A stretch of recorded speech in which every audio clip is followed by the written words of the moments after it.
Hello friends, welcome to English path by Tanu. I hope so कि आपकी पढ़ाई बहुत अच्छी चल रही होगी, आप अच्छे होंगे। वेदर यहाँ का थोड़ा चेंज तो है ही है, बारिश हो रही है, बट आई होप सो जहाँ पे भी होंगे आप, जिस जगह पे भी हैं, जहाँ से वीडियो देख रहे हैं, वहाँ के वेदर इफेक्ट ना होते हुए आप पढ़ाई में पूरी तरह कॉन्सेंट्रेट होंगे। जिनके बोर्ड एग्जामिनेशन हैं वो पूरी तरह कॉन्सेंट्रेट रहें। कुछ महीने की बात है, जम के पढ़ाई करें। और जिनके कॉम्पिटिटिव एग्जाम है तो वो तो लगा ही रहता है, हर साल कहीं कुछ ना कुछ महीने में कोई ना कोई एग्जाम रहता ही है। तो जम के पढ़ाई करें। और टेंस हम पढ़ रहे हैं, जिसमें अब तक 2 क्लासेस हो चुकी हैं। फर्स्ट क्लास में हमने इंट्रोडक्शन, डिटेल अंडरस्टैंडिंग जानी टेंसेस की, ठीक है। उनके टाइप्स को जाना, उनकी आइडेंटिफिकेशंस को जाना, इसकी डिटेलिंग में अंडरस्टैंडिंग करी हमने।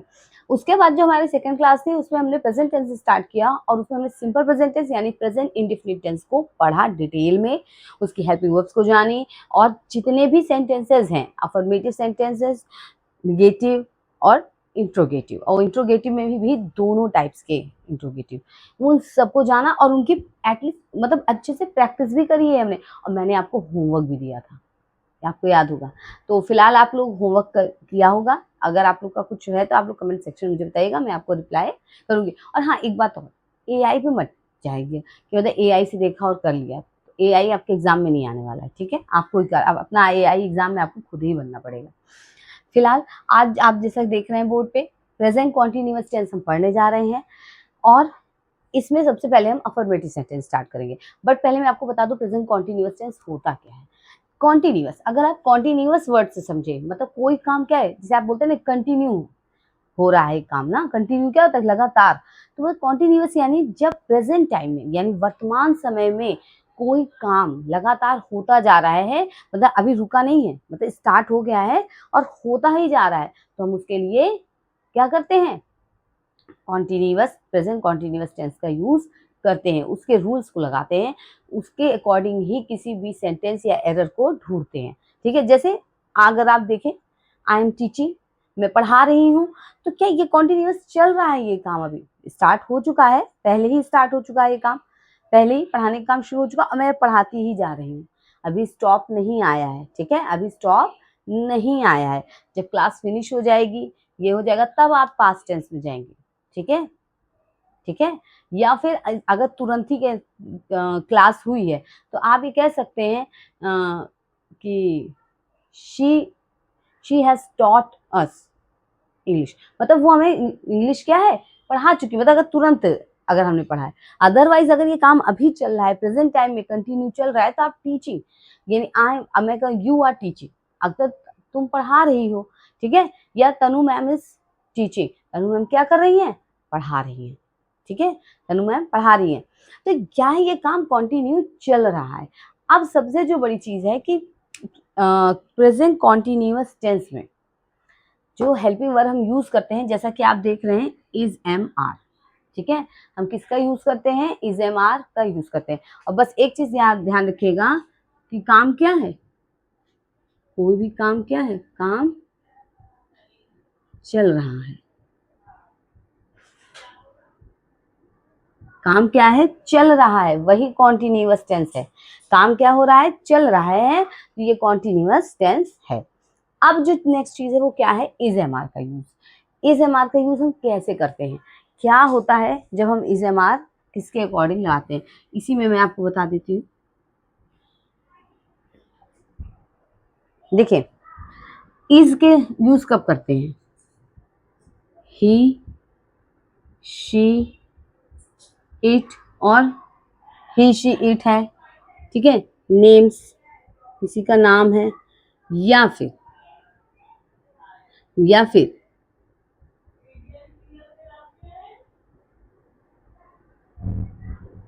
या फिर सिंगुलर नाउन है, ठीक है। या फिर सिंगुलर नाउन है तो हम किसका यूज करेंगे, अगर सिंगुलर नाउन है तो क्या करेंगे, इज का यूज, ठीक है, इज का यूज करेंगे। एम किसके साथ लगता है, इनके साथ सिर्फ एक ही है जिनके साथ इसको लगाया जाएगा, ठीक है। और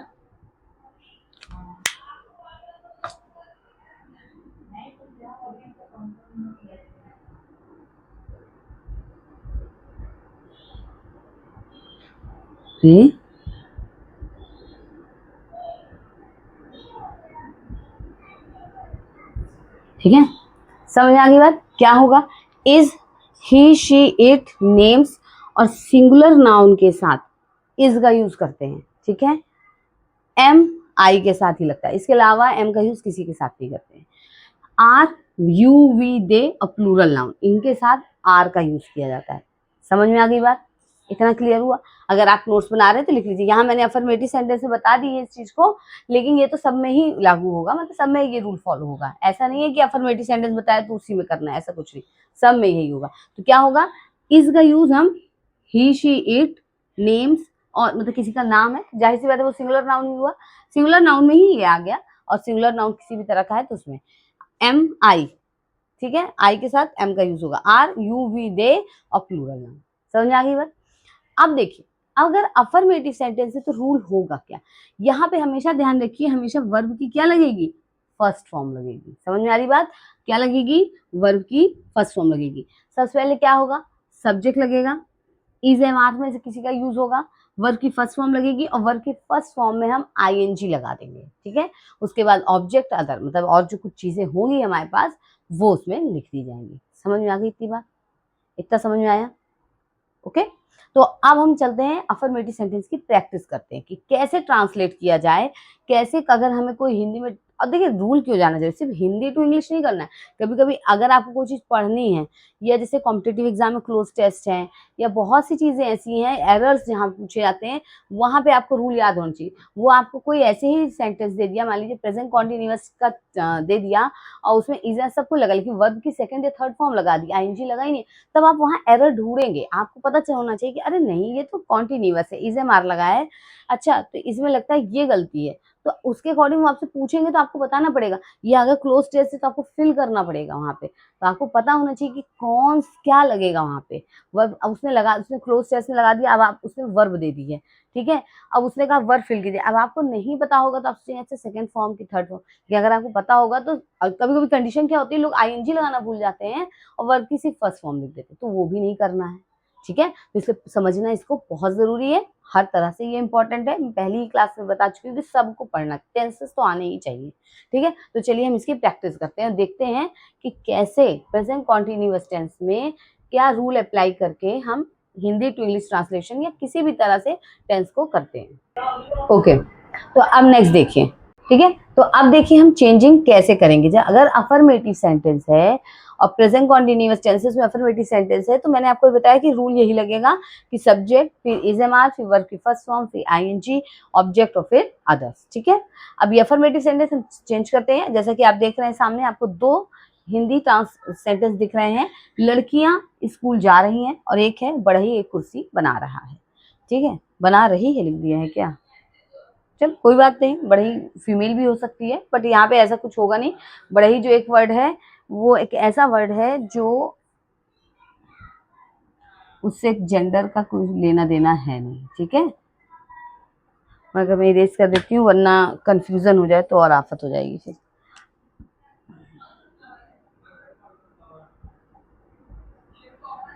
ओके, देखिए लड़कियां स्कूल जा रही हैं।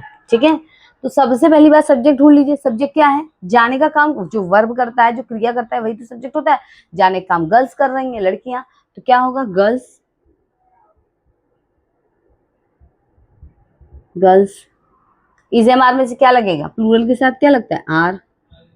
जाने को क्या कहते हैं, गो, तो क्या हो जाएगा, आईएनजी लग जाएगा। Girls are going to school. अब आप क्या गोइंग स्कूल नहीं कर सकते, गोइंग टू स्कूल करेंगे, ताकि वो क्या हो जाए, एक दूसरे के साथ क्या हो जाए, ऐड हो जाए। ठीक है, आप क्या है, अगर आपको क्या कहते हैं जाती हैं, अगर आपको अदर को ऐड करना है तो ये नहीं लिख सकती गर्ल्स आर गोइंग स्कूल, नहीं, उसको ऐड करने के लिए आपको टू लगाना पड़ता है, इंफिनिटिव बनता है ना, आप जानते हैं ना। तो इस तरह से नेक्स्ट क्या है, बढ़ई एक कुर्सी बना रहा है, तो बढ़ई को इंग्लिश में क्या कहते हैं, कारपेंटर। क्या बनेगा, बढ़ई एक कुर्सी बना रहा है, तो बनाने को क्या कहते हैं, मेकिंग कहते हैं। कार बनाने को क्या कहते हैं, मेकिंग, कारपेंटर। अब देखिए बढ़ई एक ही है यहाँ पे, ठीक है, बढ़ई क्या है, एक ही एक कारपेंटर की बात हुई है, तो यानी क्या लग जाएगा, इज। बढ़ई is making a chair.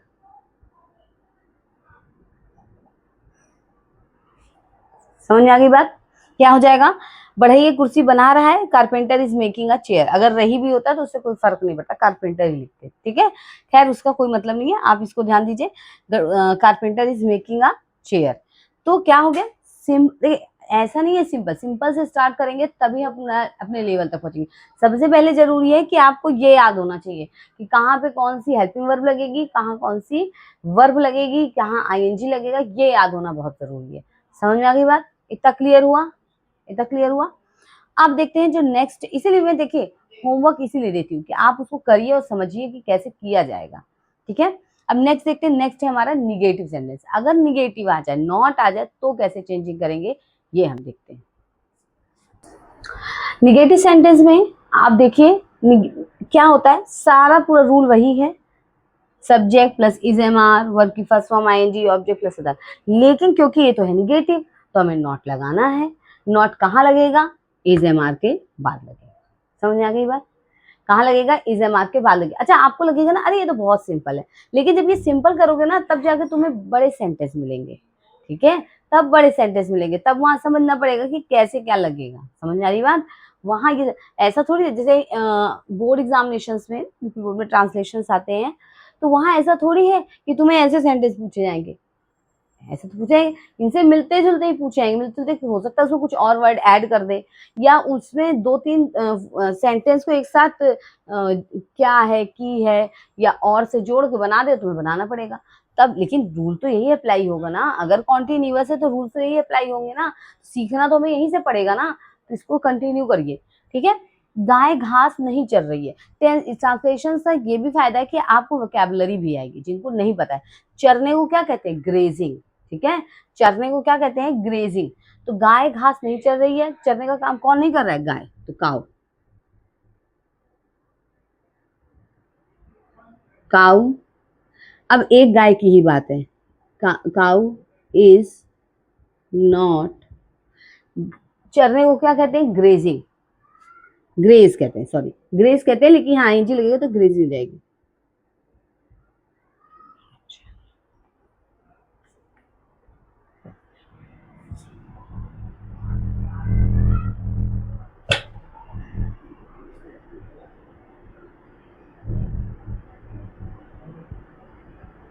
Cow is not grazing, क्या होगा? घास को क्या कहते हैं? ग्रास कहते हैं।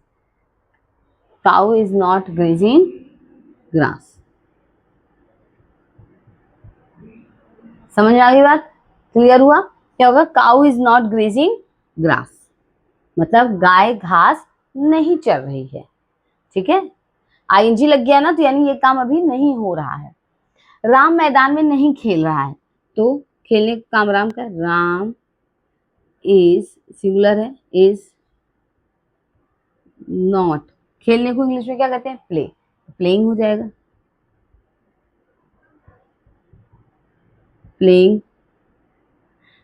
मैदान में, तो मे के लिए क्या यूज करते हैं? In the, in the field. समझ आएगी बात? राम मैदान में नहीं खेल रहा है, यानी Ram is not playing in the field. समझ में आ गई ये बात? क्लियर हुआ इतना? ओके। तो इस चीज पे एकदम ध्यान रखिए। अभी हम लोग और भी प्रैक्टिस करेंगे, और भी चीजें जानेंगे। मैं आपको कुछ सेंटेंसेस दूंगी करने के लिए, हिंदी टू इंग्लिश ट्रांसलेशन, उसको करिएगा अच्छे से। समझ में आ गई बात? अब इसको आगे, अब देखिए अब क्या है, निगेटिव में यही करना है। इसके बाद आता है इंट्रोगेटिव। इंट्रोगेटिव में भी दो टाइप है, हमेशा बताया है, डायरेक्ट इनडायरेक्ट पढ़े थे तो भी बताया। अब देखिए टेंस तो इसीलिए जरूरी है ना, कि क्या कहते हैं, आपको डायरेक्ट इनडायरेक्ट करना है, ये करना है, एक्टिव पैसिव करना है, तो आपको पता होना चाहिए ना इज एम आर कहाँ लग रहा है, कहाँ नहीं लग रहा, किस सेंटेंस में लग रहा है, किस टेंस में लग रहा है ना। तो इसलिए बहुत जरूरी है टेंस पढ़ना, अच्छे से पढ़ो। इसीलिए मैं एक टेंस पढ़ा रही हूँ, और उसमें भी जो पार्ट है उसकी एक ही क्लास अपलोड कर रही हूँ, एक ही क्लास अलग से बता रही हूँ, ताकि तुम आराम से समझो इसको, टाइप करो। जल्दीबाजी वाला काम नहीं है कि एक दो घंटे में टेंस खत्म कर दिया, ऐसा नहीं करना है। पढ़िए, ठीक है। ये हो गया। अब देखिए नेक्स्ट क्या है, अब इंट्रोगेटिव सेंटेंस। अगर इंट्रोगेटिव सेंटेंस आ जाए तो कैसे चेंजिंग करेंगे, देखते हैं, आइए। ठीक है, अब नेक्स्ट देखते हैं इंट्रोगेटिव सेंटेंस। इंट्रोगेटिव सेंटेंस में देखिए सबसे पहले क्या है, इंट्रोगेटिव सेंटेंस ए टाइप। ए टाइप इंट्रोगेटिव, मतलब जो पहले टाइप के इंट्रोगेटिव, दो टाइप के इंट्रोगेटिव होते हैं, एक जो हेल्पिंग वर्ब से स्टार्ट होता है, यानी कि जिसमें क्वेश्चन वर्ड पहले आते हैं, ठीक है, हिंदी में, हाँ, और इंग्लिश ट्रांसलेशन में उसमें हेल्पिंग वर्ब पहले लगाते हैं, ठीक है। और एक इंट्रोगेटिव होता है जिसमें क्वेश्चन WH वर्ड होते हैं, मतलब ये क्वेश्चन वर्ड जो है बीच में आ जाएंगे हिंदी में, जैसे बच्चे कमरे में क्यों पढ़ रहे हैं, बच्चे कमरे में क्या पढ़ रहे हैं, ठीक है, ऐसे, ठीक है। और उसमें जब उसको हम ट्रांसलेट करते हैं तो वहां WH वर्ड पहले आ जाता है, समझ में आ गई बात। फिलहाल अभी हमारे सामने जो है हम उसको करते हैं।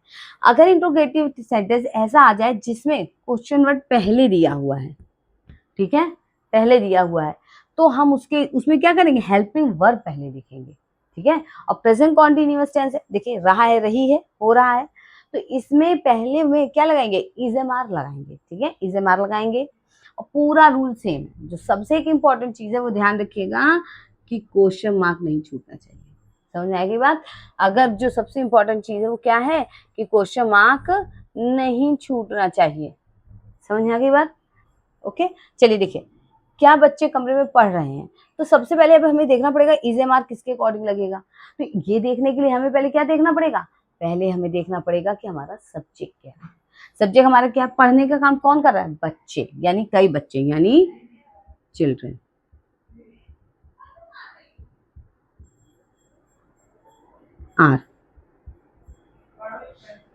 आर चिल्ड्रन पढ़ने, रीडिंग, आर चिल्ड्रन रीडिंग, किसमें, कमरे में, in the room,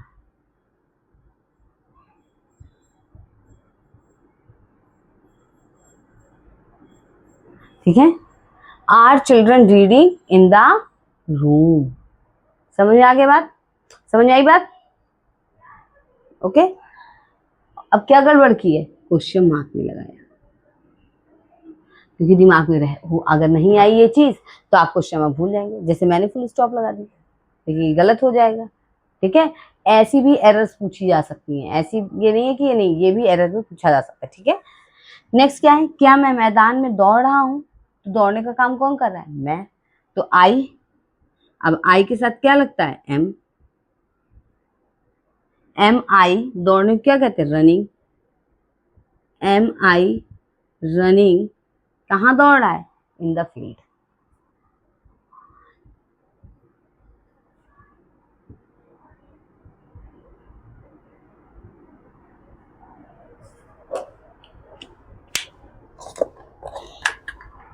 M I running in the field, क्या मैं मैदान में दौड़ रहा हूं, समझ में आ गई बात। क्या मैं मैदान में दौड़ रहा हूं, तो सबसे पहले देखिए कि कौन सा सब्जेक्ट है, उसके अकॉर्डिंग क्या हेल्पिंग वर्ब लगानी, ये समझना सबसे ज्यादा जरूरी है, यहाँ मिस्टेक नहीं होनी चाहिए। तो दौड़ने का काम मैं कर रहा हूं, तो मैं आई हो गया, तो आई के साथ एम लगता है। दौड़ने को रनिंग कहते हैं, तो हमने रनिंग कर दिया। फील्ड में, मैदान में दौड़ रहा है, तो इन द फील्ड कर दिया। ओके, ये समझ में आया। अब देखते हैं बी टाइप इंट्रोगेटिव की, अगर आपके पास बी टाइप का इंट्रोगेटिव आ जाए तो आप कैसे चेंज करेंगे, समझ में आ गई बात। अगर आपके पास बी टाइप का इंट्रोगेटिव आ जाए तो आप कैसे चेंजिंग करेंगे, समझे। आइए देखते हैं इसका रूल, देखते हैं इसका रूल क्या होगा।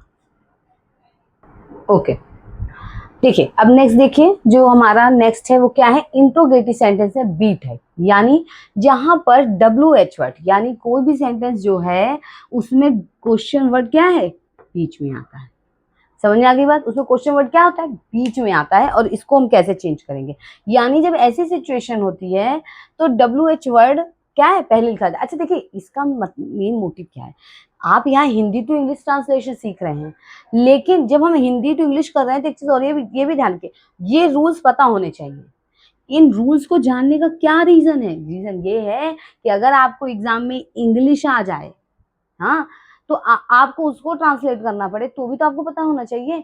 अगर मान लीजिए आपको कोई ऐसा सेंटेंस मिलता है जिसमें WH वर्ड पहले लिखा है, तो आपको पता होना चाहिए कि अच्छा इसका हिंदी में जब ट्रांसलेट करेंगे तो क्वेश्चन वर्ड हमें बीच में बोलना है, क्वेश्चन वर्ड हमें बीच में लिखना है। ये नहीं होना चाहिए कि तुम वहां क्यों जा रहे हो और आपको WH वर्ड तब क्यों तुम वहां जा रहे हो, ये तो नहीं होना चाहिए। तुम्हारे नौकर को कौन पीट रहा है, कौन तुम्हारे नौकर को पीट रहा है, वो तो चलो कौन है, हु है, उसका तो बन ही जाएगा, वही बनेगा, हु ही से बनेगा, चाहे यहाँ लिखा हो चाहे यहाँ लिखा हो। लेकिन अगर क्यों जो हो गया है, तो यहाँ पे मिसअंडरस्टैंडिंग नहीं हो चाहिए, एकदम माइंड एकदम कॉन्सेप्ट क्लियर होना चाहिए। कॉन्सेप्ट में कोई भी लोचा नहीं होना चाहिए कि हाँ नहीं समझ में आया, ये नहीं समझ में आया, ऐसा नहीं। इसलिए इसको ध्यान से देखिए, सारा रूल वही है, सेम है जो 8 टाइप में था, बस यहाँ क्या होगा, WH वर्ड लगा देंगे। ठीक है, अब चेंज करते हैं। तुम वहां क्यों जा रहे हो, क्यों यानी वाई, सबसे पहले WH वर्ड लिखेंगे। ठीक है, तुम वहां क्यों जा रहे हो, जाने का कौन काम कर रहा है, तुम, यू के साथ कौन सी हेल्पिंग वर्ब लगेगी, आर लगेगी। वाई आर यू, जाने को क्या कहते हैं, गो, यानी going.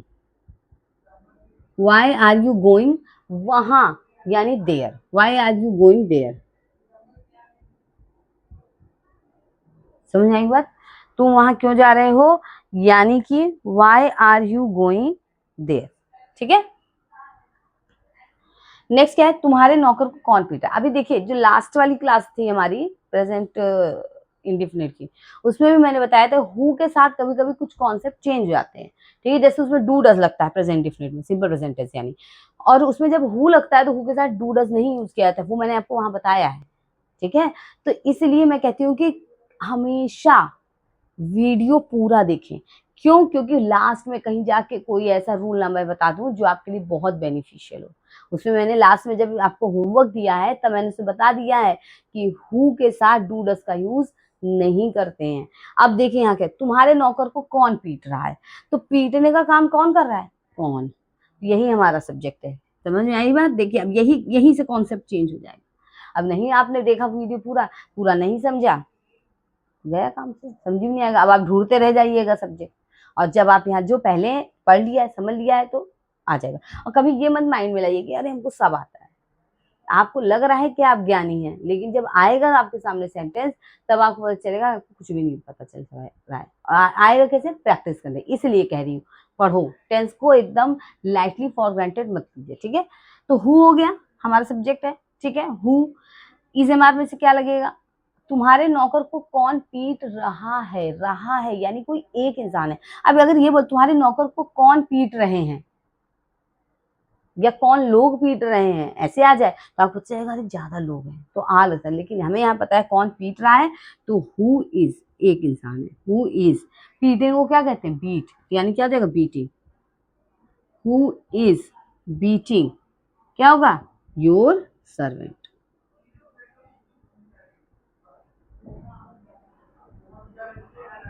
Who is beating your servant?